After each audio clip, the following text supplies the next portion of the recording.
Bayangkan kamu terjebak di dalam pagar raksasa sedalam 6 meter. Menurutmu, masih ada cara untuk keluar? Sekelompok pria luar negeri mencoba berbagai metode untuk melarikan diri dari lubang dalam ini.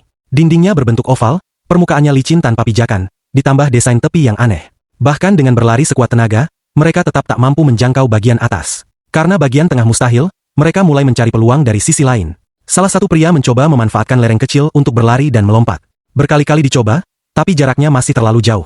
Cara itu pun dinyatakan gagal, dan perhatian mereka beralih ke sisi lainnya. Di sisi ini terdapat sudut menonjol 90 derajat, cukup untuk pegangan tangan. Jika bisa mencengkeram, berarti ada harapan. Mereka pun memutuskan membangun tangga manusia agar jarak panjat bisa dipersingkat.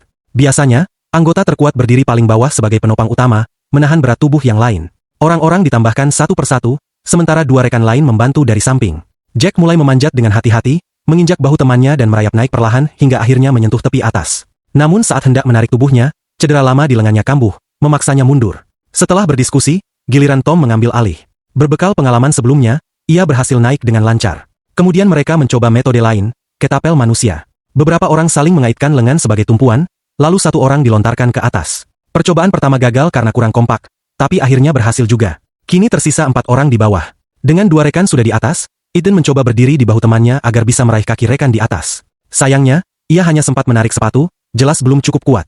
Memaksa naik hanya akan berakhir buruk, jadi rencana itu dibatalkan. Salah satu rekan mengusulkan menambah titik bantu, lalu mereka mengikat jaket di pagar. Kali ini Ethan memegang jaket dengan satu tangan dan kaki temannya dengan tangan lain, sementara 2 orang di bawah mendorong ke atas. Saat jarak sudah cukup dekat, rekan di atas meraih tangannya. Begitu pegangan atas tercapai, sisanya jauh lebih mudah, meski tetap membutuhkan kekuatan luar biasa. Jumlah orang di bawah semakin sedikit, artinya bantuan makin terbatas. David mencoba berlari dan melompat untuk meraih jaket, awalnya selalu kurang sedikit.